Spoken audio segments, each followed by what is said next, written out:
History remembers emperors, generals, and heroes, but sometimes it also remembers monsters.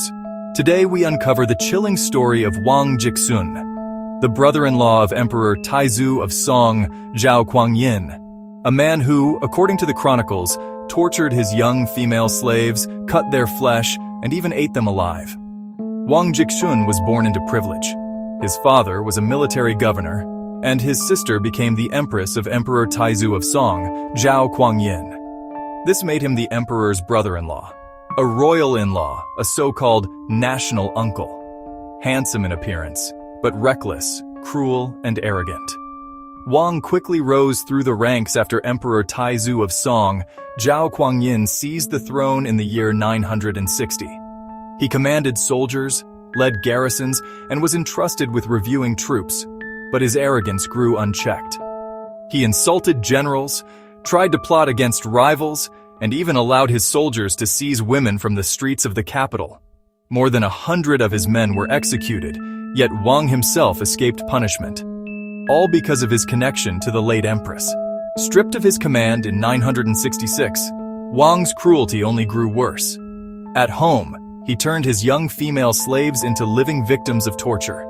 According to the history of Song, he cut flesh from their bodies with knives, sometimes keeping them locked in a special house for this twisted amusement.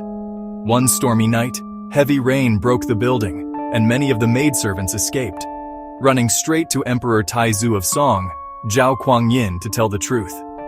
Emperor Taizu of Song, Zhao Kuangyin was horrified. Wang's titles were stripped, and he was sent into exile. But even then, the emperor could never bring himself to truly punish his own brother-in-law. Wang was moved from place to place, always shielded by family ties. In Luoyang, his savagery became unbearable. He forced families to sell their daughters as young female slaves. Whenever he was displeased, he tortured and mutilated them.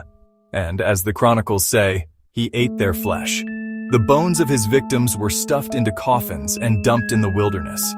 Coffin sellers and female slave brokers became regular visitors to his residence, while the people of Luoyang suffered in silence, too terrified to accuse him. Wang Jixun was not remembered as a general nor as a statesman, but as a symbol of corruption and cruelty.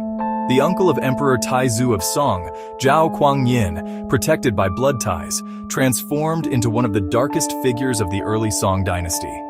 History often glorifies power, but sometimes it also preserves the shame of those who abused it.